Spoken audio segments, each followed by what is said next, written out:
Buenos días, buenas tardes, buenas noches, no sé a qué hora me estén viendo. Pues volvemos otra vez con el tema de estadística inferencial, como el tema principal. Profesor, el ingeniero Juan José Morales, pues yo la alumna Rubí Guzmán. Y los temas que veremos ahora es de la unidad 2. El primero es estadístico para describir, explorar y comparar datos. Y el segundo es la probabilidad. Entonces, esos son los temas que vamos a abordar enseguida, por favor. Primero vamos a ver un poquito sobre los antecedentes, qué es lo que pasó, para que ahorita ya conozcamos o hagamos esos ejercicios tal y como los conocemos. Anteriormente, el primer noruego que implementó lo que es el muestreo estratificado fue en el año 1895 y fue el señor André Nicolai. Él fue el primero que empezó con las muestras y los datos. Pero fue hasta el año 1906 aproximadamente cuando el señor Arthur Doine hizo lo que fue el muestreo aleatorio. Fue un poquito más allá, empezó a hacer muestras aleatorias, no nada más una muestra, así que se puede decir unitaria, sino que hizo muestras aleatorias en una población para verificar los datos un poquito más exactos. Después Jerzy Neyman, que fue en 1934, hizo un poquito más evidente el muestreo aleatorio estratificado, que en general hace un método de estimación. Esa es la palabra clave que vamos a utilizar, la estimación. Ya que él lo hizo por cuota, fue un poquito más, intencional, fue un poquito más exacto. Entonces, a partir de eso empezaron varios corrientes de utilización de datos, como puede ser, no sé, la media, la moda, la mediana, empezó a realizarse y a conocer un poquito más sobre la estadística en cuestión de muestreo. Ahora vamos a ver qué es la estimación. Ok, la estimación es que cuando queremos realizar un muestreo o un estudio de una población, cualquiera de los datos son desconocidos, son datos que no conocemos, pero gracias a la estimación se va a llegar a una aproximación. Vamos a hacer el muestreo y vamos a hacer una aproximación o una estimación de algún dato exacto. Entonces, para ello no debemos tener errores.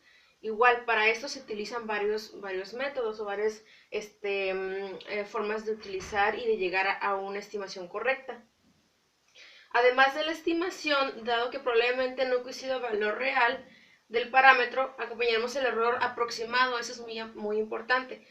Va a ser un poquito más exacto, pero también obviamente vamos a tener uno u otro error porque vamos a estar analizando una muestra.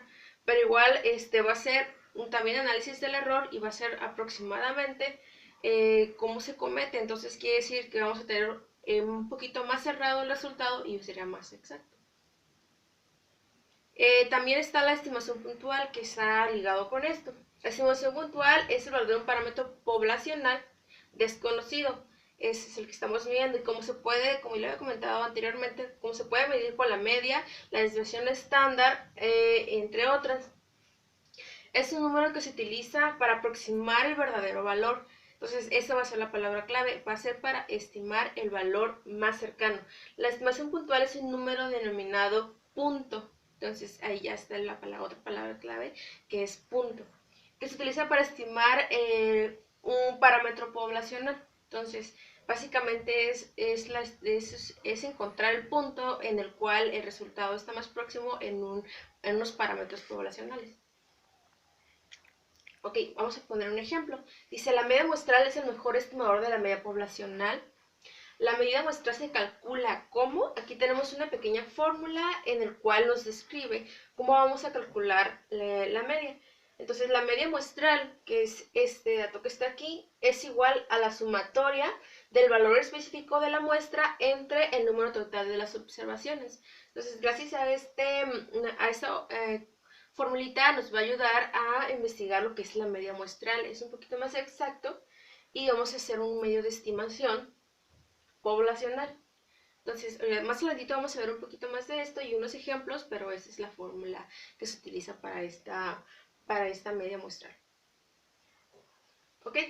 Vamos a ver un ejemplo. Dice, voy a leer el problema. Se realiza un estudio sobre la potencia de un arranque en frío de baterías acumuladoras de 12 voltios para estimar el número de veces que un motor con desplazamiento de 444 centímetros cúbicos arranca antes de que falle la batería. Un muestreo de 40 dispositivos es seleccionado dio los siguientes números de arranques. ¿Cuál es la mejor estimación del número de la medida poblacional de arranques?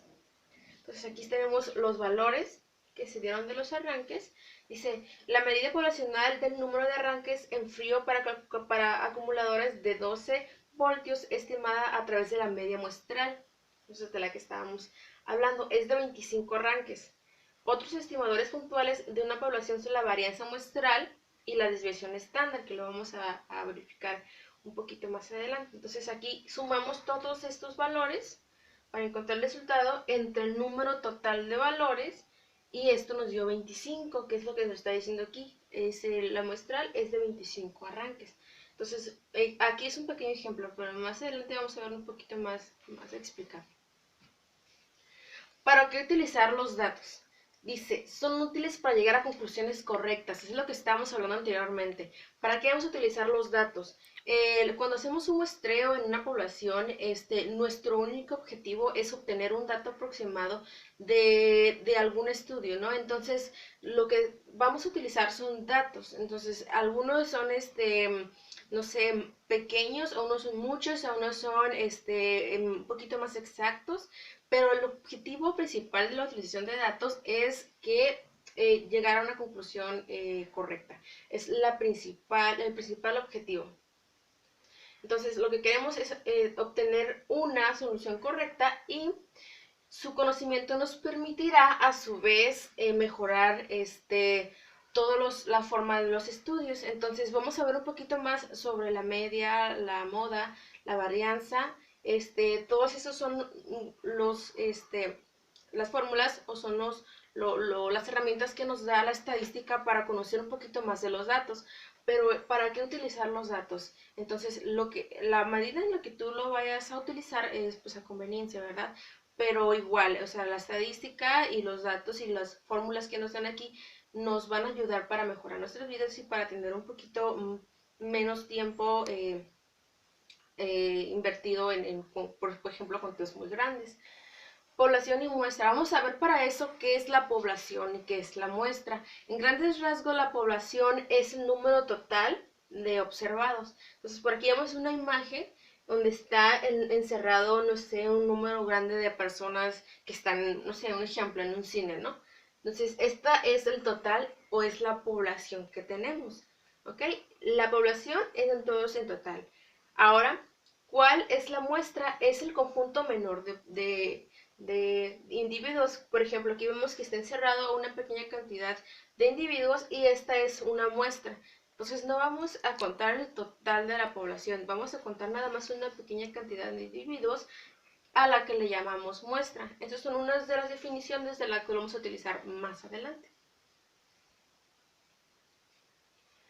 ¿Cuál es la opinión acerca de la población en una muestra? Ok, ¿qué es lo que más o lo que debemos de utilizar? O sea, para no tener un problema en cuestión de que a lo mejor fallan algunos datos, o a lo mejor tú tengas problemas en la utilización de los datos, se realiza una muestra. Entonces, ¿cuál es lo mejor? Es estudiar una muestra. ¿Para qué? ¿Para qué vamos a utilizar una muestra? En primer lugar, ahí dice que es ahorrar tiempo. No, la verdad no vamos a, por ejemplo, tengo 100 gatitos, no vamos a investigar de qué color tiene cada gatito si contando todos los gatitos. Podemos tomar una pequeña muestra y analizarla y verificar los datos, verificar si la mayoría de los gatitos tienen un color verde o color azul. Y así ahorrar tiempo, no estar perdiendo tiempo en contar los 100 gatitos, a lo mejor 10 o unos 15. Para eso nos sirve también, y eso es el objetivo. Estudiar la totalidad de lo que son las personas, o lo que son las cosas, o lo que nos vayamos a estudiar. Es estudiar la totalidad, eso también nos ayuda muchísimo. Aumentar la calidad del estudio, también eso aumenta mucho la calidad del estudio. Si estamos analizando la muestra, podemos verificar mucho de los parámetros de los demás datos. Aunque ustedes no lo crean, vamos a ver cómo se hace y lo que es la importancia de esto. Para eso, los tipos de datos. Para esto, vamos a utilizar lo que es las variables cuantitativas. Eso quiere decir las que se pueden medir. Las que podemos medir, las que podemos tocar y las que podemos ver. Variables cuantitativas continuas emiten tomar cualquier valor dentro de un rango. Esto puede decir edad, la talla, el peso. O sea, son variables cuantitativas continuas. Son las que podemos medir que vayan avanzando. No sé, la edad tiene 10, al rato tiene 12, al rato tiene 15, ¿no? Son variables continuas que podemos medir. Variables cuantitativas discretas es si no se emiten valores intermedios. Entonces, por ejemplo, no vas a tener 3,5 hijos o no vas a tener 1,5 parto. Entonces, o tienes un parto entero o tienes un hijo entero. Entonces, son discretas, son aquellas que no se admiten mitades. Por ejemplo, número de hijos, número de parto, número de hermanos, número de papás, etc. Entonces, son cosas que no se deben partir. Variables cualitativas, así como le dice su nombre, son variables que le describen las cualidades del objeto. Esto puede decir que es no sé, por ejemplo, la situación más sencilla, dice, es aquella que se clasifica en cuestión de género, de grupo. Entonces, puede ser un hombre, una mujer, puede estar enfermo, puede estar sano. Entonces, va a ver la cualidad o el atributo del objeto de la persona. Entonces, otro muy ejemplo muy sonado, con el que le comentaba anteriormente, es el color de los ojos. Entonces, el color de los ojos, el grupo sanguíneo, la profesión, etc. Para esto tenemos dos escalas nominales y escalas ordinarias. Las escalas nominales lo podemos hacer, por ejemplo, datos que se ajustan o mantienen una relación entre sí o orden entre sí. Por ejemplo, color de ojos, sexo, profesión, presencia o ausencia de factores. Y las escalas ordinales, estas son las que son utilizadas y existe un cierto orden o jerarquía. Por ejemplo, grados de disnea, por ejemplo, estadiaje de un tumor. Son escalas que tienen un orden de jerarquía que va del mayor al menor. Puede ser las personas que le atinaron menos a una canasta de básquetbol, o sea, aquí en latino más, aquí en latino menos. Son órdenes que tienen jerarquía. Entonces, para eso también vamos a utilizar los siguientes métodos, que son la moda, la mediana y la media. Okay, ¿qué es la moda? La moda es el valor que tiene mayor frecuencia absoluta, que se representa con la M y con la O. Se puede hallar la moda por varias formas, que son cualitativas y cuantitativas, que fue la que ya hemos comentado anteriormente. Por ejemplo, aquí tenemos dice, se puede hallar la moda de la distribución. Por ejemplo, ahí están varios datos y se ponen, por ejemplo, 2, 2, 3, 4 y 2 5. La moda, ¿cuál sería? Pues los 4, ¿no? Porque se están repitiendo más número de veces. Si un grupo hay dos o varias puntuaciones con la misma frecuencia, muy importante, y esa frecuencia es la máxima, la distribución es binomial o multinomial. Entonces quiere decir que si tenemos más de un número que se repite, pues este se puede llamar o binomial o multibinomial. Entonces, por ejemplo, aquí son varios 9, varios 5, varios 1. Entonces son binomial o multimodal, que son 1, 5 y 9. Después vamos a ver lo que es la media. Es el conjunto de valores, es una media de tendencia central en el cual se obtiene sumando el número total de valores y dividiéndolo entre el total de valores. Eso es lo que es la media. Además, vamos a ver un ejemplo. Y la mediana es el valor que ocupa el valor central. Es lo que está en medio de todos los datos extraordenados de la forma de menor a mayor, como le hemos comentado. Dice el cálculo de la mediana. Ordenamos los datos de menor a mayor. Si la serie tiene un número impar de medidas, la medida de la puntuación central es lo que vamos a utilizar. Por ejemplo, tenemos varios datos. Tal vez si podemos tener unos 5 o 10 datos. Lo que esté en medio, el número que esté en medio, es a la que le vamos a llamar mediana. Por ejemplo, ahí está el 2, el 3, el 4, el 5, el 5, el 5, el 6 y el 6. Son 2, 4, 6, 8, 10 números. ¿Ok? Vamos a contar 1, 2, 3, 4, 5. El que esté en medio es el que va a ser nuestra mediana. Entonces, en este caso es el 5. Entonces, es algo muy sencillo, pero igual lo vamos a ver un poquito más adelante. Ok, vamos a ver los primeros ejemplos. Dice ejemplo número 1. Vamos a leerlo para que lo podamos entender. Se obtuvo una muestra aleatoria simple de páginas de un diccionario particular. Dice, el siguiente da una lista de números o palabras definidas en estas páginas. Primero vamos a determinar lo que es la media, luego vamos a determinar la mediana y la moda. Y también lo que es la mitad del rango es muy importante. Entonces, ya que el diccionario tiene 1502 páginas con palabras definidas, estima el número total de palabras definidas, o es otra cosa que vamos a hacer. Entonces, primero vamos a ver los datos. Aquí en amarillo, como lo marqué, están los datos. Y después están lo que es las fórmulas. Dice la media. La media es la sumatoria de los números entre el número total, que es la suma de todos los números, los valores de los datos entre los números de valores de datos.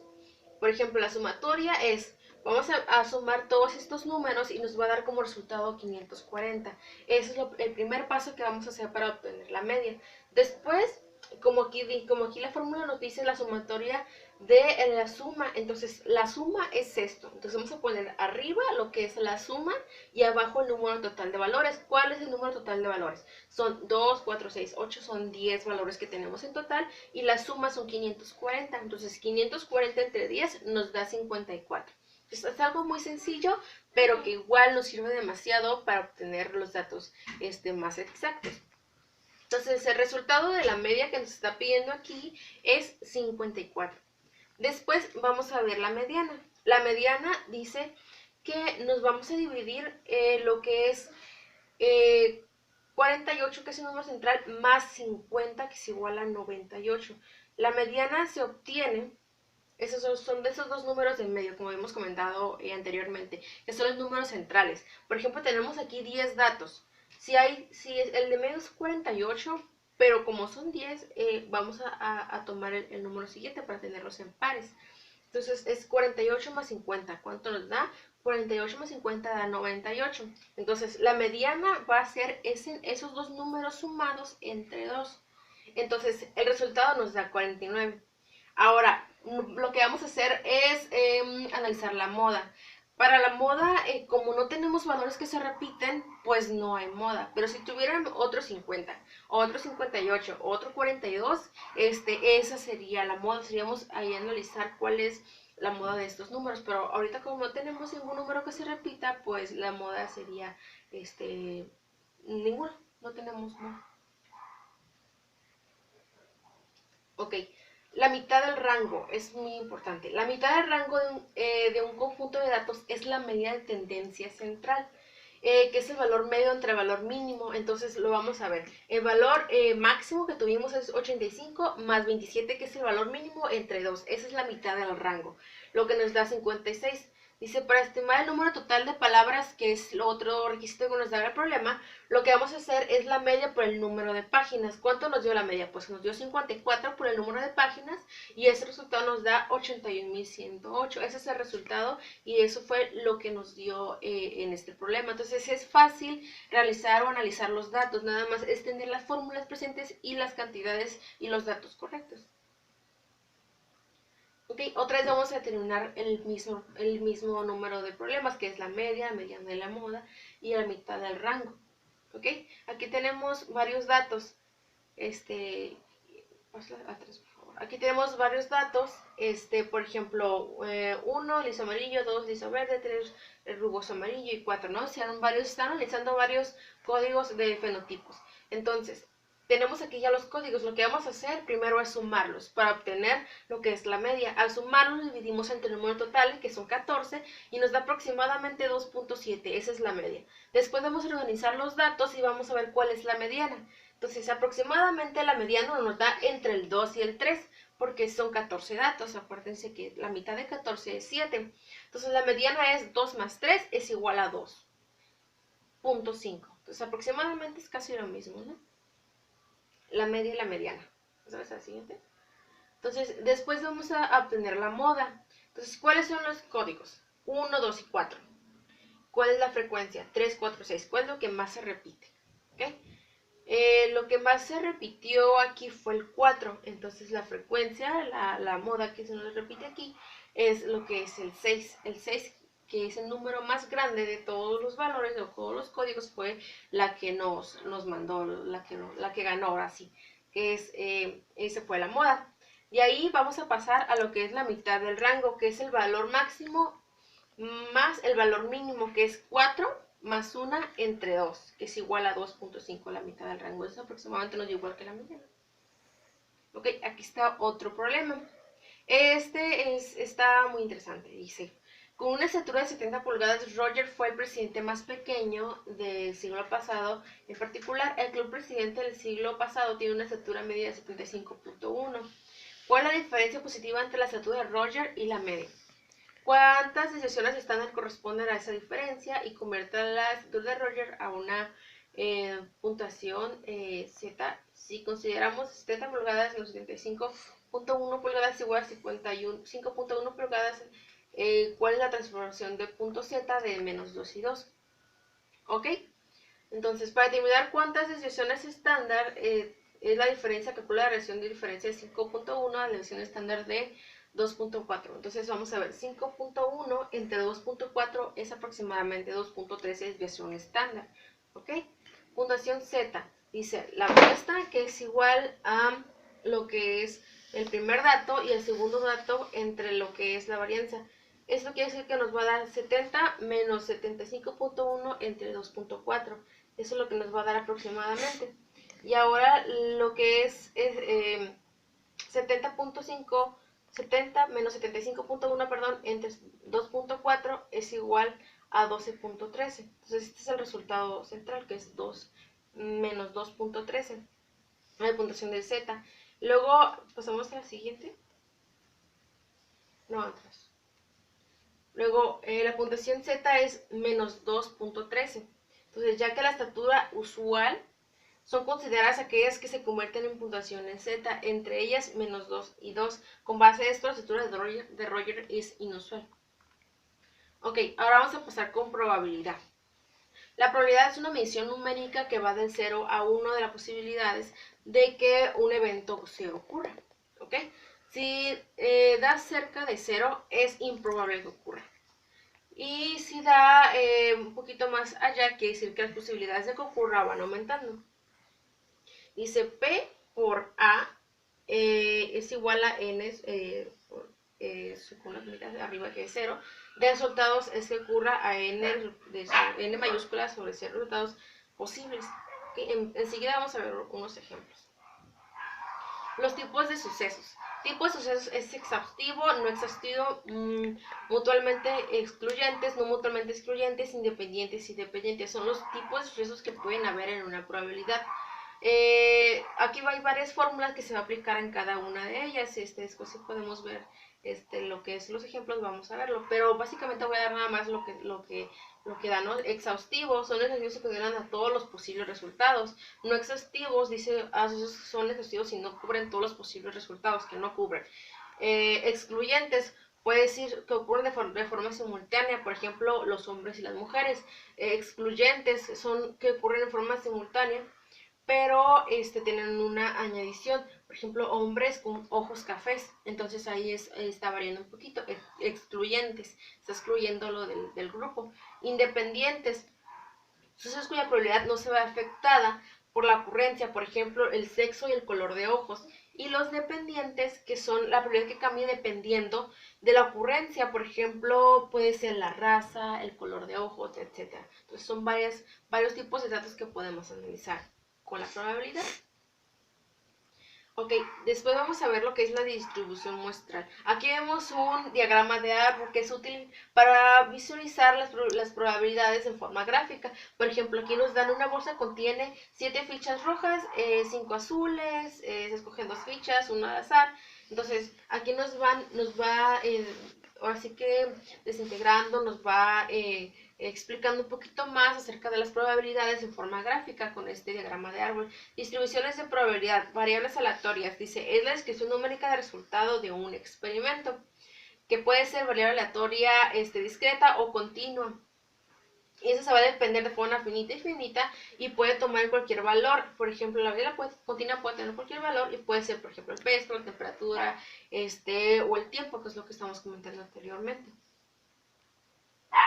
¿Okay? Las variables aleatorias discretas, los indicadores es el valor esperado o la esperanza matemática o media, que es lo que habíamos comentado anteriormente. Es un promedio ponderado de valores de una variable aleatoria. Después viene la varianza, que es lo que estábamos viendo y lo que vamos a explicar ahorita enseguida, que nos da una medida de dispersión o de la variabilidad de la variable aleatoria. ¿Ok? Es lo que nos va a dar un poquito más del resultado promedio ponderado de las desviaciones cuadráticas. Después viene el desvío estándar, que es la raíz cuadrada de la varianza. Y el último es cuando mayor es la desviación estándar, mayor es la dispersión de datos alrededor de la media. Este es el ejemplo integrado que lo tenemos. Por ejemplo, aquí dice número de llamadas 1, 2, 3 hasta 5. Probabilidades que llamen es de 0.1, 0.15, etc. Esperanza o media 0.15, 0.6, 0.2, 0.6. Varianza es 0.60, que por ejemplo aquí ya está multiplicando lo que es el primer valor y lo que es la esperanza media al cuadrado. Entonces aquí ya todo está al cuadrado. ¿Ok? ¿Seguimos? Okay, vamos a ver los ejemplos ahora sí. Dice, es posible obtener 10 reyes al azar al seleccionar cartas al azar de una baraja. Dice, expresa el grado indicado de verosimilidad como un valor de probabilidad entre 0 y 1 inclusive. Entonces, la probabilidad va a ser el número de formas en que pueda ocurrir A entre el número de eventos posibles diferentes. Entonces, como vamos a dividir 0 entre 1, pues no nos da ningún resultado aproximado. Si un evento no puede ocurrir, entonces tiene una probabilidad de 0. Entonces, si es seguro que ocurre, entonces tiene una probabilidad de 1. Pero en este caso, la probabilidad de obtener 10 reyes es igual a 0. ¿Por qué? Porque nos da 0 entre 1, entonces sabemos que eso no existe, entonces no podemos utilizarlo, entonces es 0. Con base a datos muestrales, la siguiente conjunta las siguientes partes A y D. Ok, tenemos otro ejemplito, está un poquito más explicado. Dice, resultados positivos de la prueba 11. De no mintió y de sí mintió. Ahora, resultados negativos de la prueba 34 de no mintió y 8 de sí mintió. Dice, ¿cuántas respuestas están resumidas en la tabla? Dice, sumen los 4 resultados para obtener la suma del número de respuestas. Por ejemplo, vamos a sumar 11 más 44 más 34 más 8, que es el número de respuestas totales que tuvimos. Independientemente si sí mintió y no mintió, ese es el número total de respuestas que tuvimos. ¿Okay? ¿Cuántas veces el peligro proporciona un resultado negativo? ¿Ok? Determina la suma de las respuestas negativas y ciertas el número de respuestas negativas. Entonces, vamos a sumar lo que son resultados para obtener la suma del número negativos. Por ejemplo, los números negativos estaba 34 y 8. Entonces son 42. Eso es lo que es las veces que el polígrafo se equivocó o mintió, ¿no? Se tiene un resultado negativo. Si la respuesta es elegida al azar, determina la probabilidad de que sea un resultado negativo. Entonces vamos a dividir lo que es el número de veces que ocurrió entre el número de veces que afectó el procedimiento. Entonces el resultado negativo es de 42 entre 97. 97 es la suma que nos había dado anteriormente y 42 es el número negativo que nos había dado. Entonces 42 entre 97 es la fórmula que vamos a utilizar. Dice, expresa la respuesta de la parte C como un decimal. Entonces, esta es la parte C y lo vamos a expresar como un decimal. Entonces, el resultado que nos dé, lo vamos a expresar de forma decimal aproximadamente 3 decimales, lo cual nos da 0.433. Ok, ese es otro ejemplo. Entonces, vamos a ver los datos en la tabla siguiente, resumen los grupos sanguíneos. Este es muy importante. Por ejemplo, aquí tenemos dos grupos sanguíneos negativos, que son A, O, B y AB. ¿Ok? Entonces, lo primero que vamos a hacer, dice una regla de completamente determinar la probabilidad de que la persona seleccionada no sea tipo RH negativo. Entonces, es un poquito muy difícil. La probabilidad de que no sea es igual a 1 menos PA. Entonces, quiere decir, esa es una pequeña fórmula, ¿no? 1 menos 16 entre 101. Entonces, vamos a sumar estos datos de aquí y vamos a tener este resultado, que es aproximadamente 0.842. ¿Cuánto es 6 más 5 más 2 más 3? Pues es 16. ¿Cuánto es 33 más 31 más 14 más 7? Pues es 101. Vamos a dividir estos dos resultados, como dice la fórmula aquí, y vamos a tener este resultado aproximado que es 0.842. Dice, si hay 84.2% de probabilidades de que una persona seleccionada no sea del tipo RH negativo. Entonces ya estamos ahí indagando un poquito más sobre las probabilidades de que pase o que no pase. La tabla siguiente resume los resultados de un estudio de personas. Por ejemplo, respondió y se rehusó de 18 a 21, 22 a 29, etcétera, etcétera, ¿no? Entonces, primero vamos a ordenar los datos de acuerdo a lo que es las probabilidades. Ahora determina el número total de personas que fueron contactadas. Entonces, las personas que se rehusó fueron 2.118 entre el número total, que como les comenté que vamos a sumarlo acá, son 1.339, que es 0.163. Dice, el valor de probabilidad sugiere que las negativas son un problema para los encuestadores. Entonces ahí nos está dando un dato muy importante, cuáles son las negativas de las personas que se rehusaron a responder. Entonces, aquí tenemos otro ejemplo. Entonces, vamos viendo que son las diferentes aplicaciones de lo que es los problemas de probabilidad. Entonces, aquí tenemos otro pequeño ejemplo que es un poquito más explicado. Dice, el peatón está en estado de ebriedad, ¿sí o no? Conductor en estado de ebriedad, ¿sí? ¿No? ¿Cuántos son? Entonces ahí estamos viendo un poquito más de datos exactos. Dice el número de formas en que puede ocurrir A y número de diferentes eventos simples. Es lo que ya la fórmula que estamos repitiendo. Entonces vamos a sumar primero lo que son de sí. Sí nos da 650, ¿ok? Entonces aquí dice el número de maneras que se puede ocurrir entre el número total de muertes, que son 0.84967. Entonces, la segunda muerte debe ser diferente. La primera puede ser elegida entre 765 menos 1, que son 764. Entonces, ahí hacemos lo que es la resta de 1 y nos da .84948. Es aproximadamente casi lo mismo, pero igual nos está dando una varianza de las muertes. Entonces, por ejemplo, aquí tenemos una pequeña fórmula que es la diferencia entre las muertes, es igual a 0.7218. Entonces ahí está, aparte de que estamos viendo cuál es el número de muestras, estamos diferenciando entre ellas. Ok, aquí determina la desviación estándar. Ese es el último ejemplo que tenemos. Entonces es lo más importante. Determina la desviación estándar. ¿Cómo lo vamos a hacer? Primero, la desviación estándar para desviación de frecuencias es esta, ¿no? Que es lo que es el número de los datos por la sumatoria de la frecuencia por el dato desconocido al cuadrado menos ese mismo dato entre el número total por el número total menos 1, que es lo que estábamos comentando. Entonces aquí tenemos los datos. ¿Cuál es el número total? Son 29. Entonces, aquí tenemos la tabla ya organizada. Dice, por la ecuación de división estándar, primero determine lo que es esta ecuación, que es 2, que es la frecuencia, como hemos comentado, por 27, que es el número total. Entonces, al cuadrado. Más, igual seguimos con los demás datos, y esto nos da 47.071. Esto es lo que es la desviación estándar. Esta es la primera parte. Después calculamos la otra, que es la frecuencia por los números desconocidos. Entonces quiere decir 2 por 27, pero ya no va a estar al cuadrado.